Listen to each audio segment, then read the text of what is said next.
Welcome back to our tiny cabin build. It's been a long time since we made an update video, and we made some really good progress on the cabin kit. We bought this kit from Jamaica Cottage Shop here in Vermont for around $20,000 last year. Since then, we've been working on it steadily in our free time, trying to get our dream tiny cabin built. For a quick recap, here's where we're at in the build.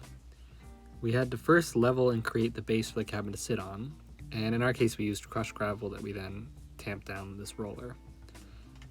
On that crushed gravel we added these little concrete blocks and leveled everything out, and then we had to build these really beefy skids for everything to sit on. Then we built the floor out in sections, so the plans call for this because they have to be insulated, and these sections make it kind of manageable to actually turn them over and get them into place and all. So there's 4 of these sections, and then there's one front section that's just this porch here. And the porch is just a 4-foot porch in the front, built out with these slats. Then we put our beams up for the post and beam framing. This was actually much more straightforward than it looks, and took only a couple hours to get everything up and framed for the house. Next we put on our sheathing, which is a bit non-standard in that it's just shiplap wood. And here we still didn't have the nail gun, so we were hand hammering everything.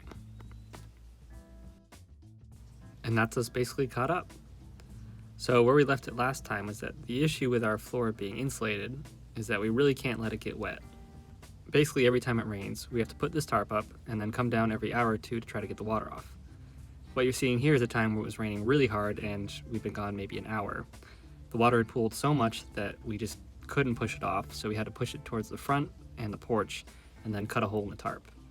So all this water pouring out here is going onto the porch and through the slats. This next part of the build is really exciting because we finally get to start putting up the rafters.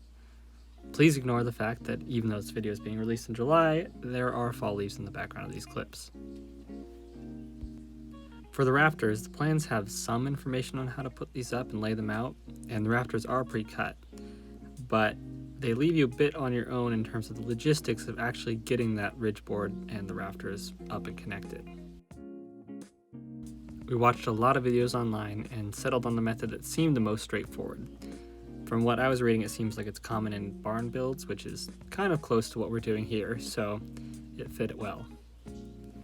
We put up 2 temporary beams on the exact center of the gable ends of the house, and then connected them via the ridge board. We had measured the height and also from each side to make sure the ridge board is perfectly centered and at the correct height. The ridge boards were pre-marked with where the rafters should go, so we just went one by one and started nailing them at the ridge board and into our post and beam framing. Not gonna lie, getting those rafters up and straight and level and aligned was pretty hard, but we did get there in the end, and I think it's good enough at least that you can't tell at first glance that maybe some things are a little wonky. All in all though, I think we're pretty happy with the results. Some of those rafters you can see are hanging over the edge a bit more than they had room for, and that's just kind of how it came down to with the height of the roof. I don't think the rafters perfectly matched the height that the plans called for, so we ended up just going with what the plan said and kept the rafters at that height in the plans. With that done, the next step is putting up the collar ties.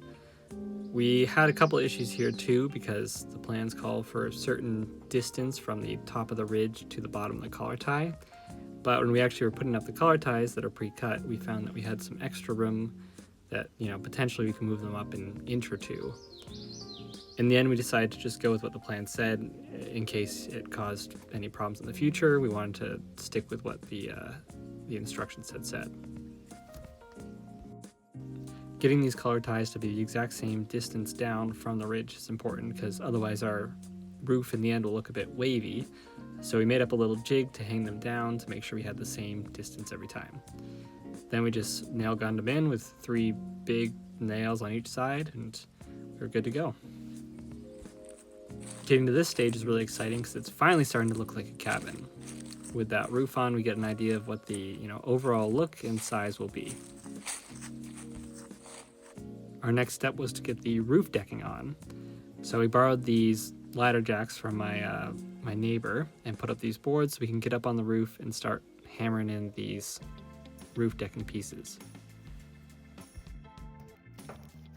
At this point in the build, we got a bit nervous because it seems like some things are being held together with just hopes and dreams. So we started adding a bit more reinforcement to certain sections that might need it, especially up here on the ridge. We wanted to make sure that these rafters stayed connected and didn't ever pull apart from the ridge. So I added these, I think they're Simpson strong ties, just over that ridge there to connect those two rafters and make sure they never came apart. With the roof decking on, it's time to start adding the sheathing to the gable ends of the house. So this is the same process we did on the walls of the bottom part of the house with that shiplap board, except that each board has to be put up and then specifically measured and then cut.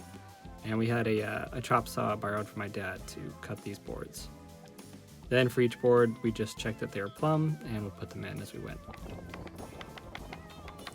This is one of those moments where it feels less like you're building a kit and more like you're actually just building from scratch, since every one of these boards had to be cut from scratch and measured to fit the house. So it took a bit longer to get these all up.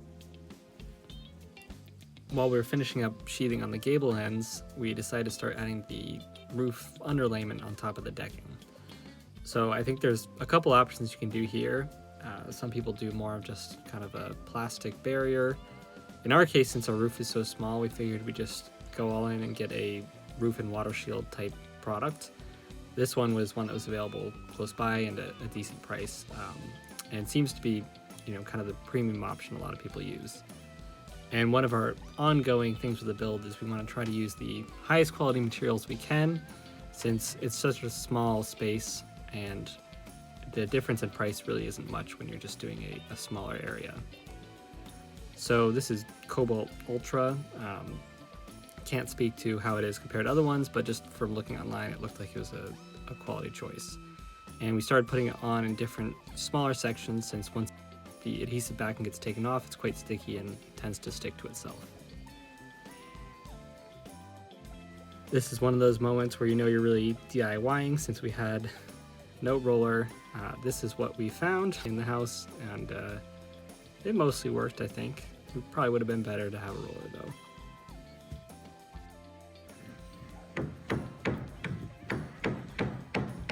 With one side done, we went up and started doing the exact same thing on the other side. So we got those ladder jacks up, and then we just started layer by layer getting those that roof underlayment up.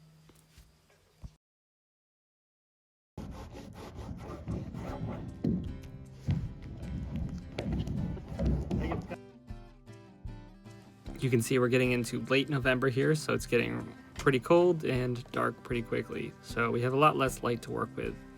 And we ended up buying this just, cheap Home Depot light to use at night once it gets past 4 and we need a little extra light. At this point, it's officially getting really cold outside. So we're gearing up with winter gear and trying to get as much closed in before the winter comes in.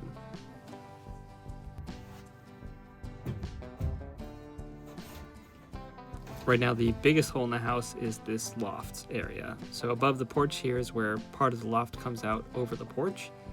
And we just have to frame it out and get the floor on the loft so that we can kind of block it in and make sure no birds or any animals come in here during the winter. With the loft in, it's time to get everything ready for the winter. So we tarped up the roof as best we could, tarped up the sides, put ropes around everything, tarped up all the extra wood, and just prepared to hunker down. It's late November now, and it's the first big snow of the season, so we went down to the tiny home to check it out.